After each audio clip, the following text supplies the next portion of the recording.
Carly Hayden here with Alyssa Turzo, Female Student Athlete of the Week from Women's Water Polo. This past weekend, you scored 8 goals against Harvard to start off the 2013 season. Being that it's your senior year, what do you hope to accomplish?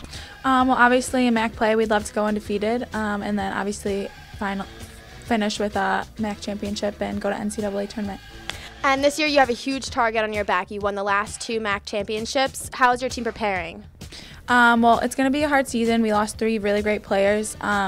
An All-American player, CeCe Leonard, and Mackenzie, who is an awesome defensive player. Going in, I'm the only senior, so we have a lot of hard work to do and a lot of conditioning, but hopefully we'll win and make it through.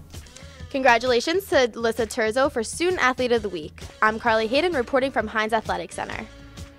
Congratulations to David Larry, who was named Male Student Athlete of the Week. David was also named MAC Co-Player of the Week for his performance in Western New York. David led the Gales with 24 points and 16 rebounds against their heartbreaking overtime loss to Niagara.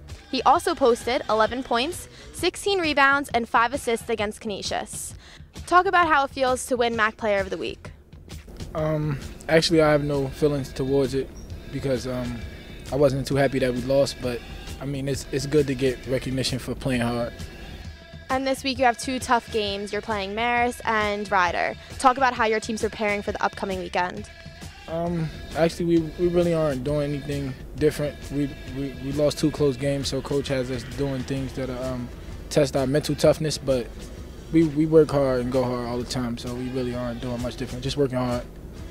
Congratulations to David Larry for Male Student Athlete of the Week. I'm Carly Hayden reporting from Hines Athletic Center.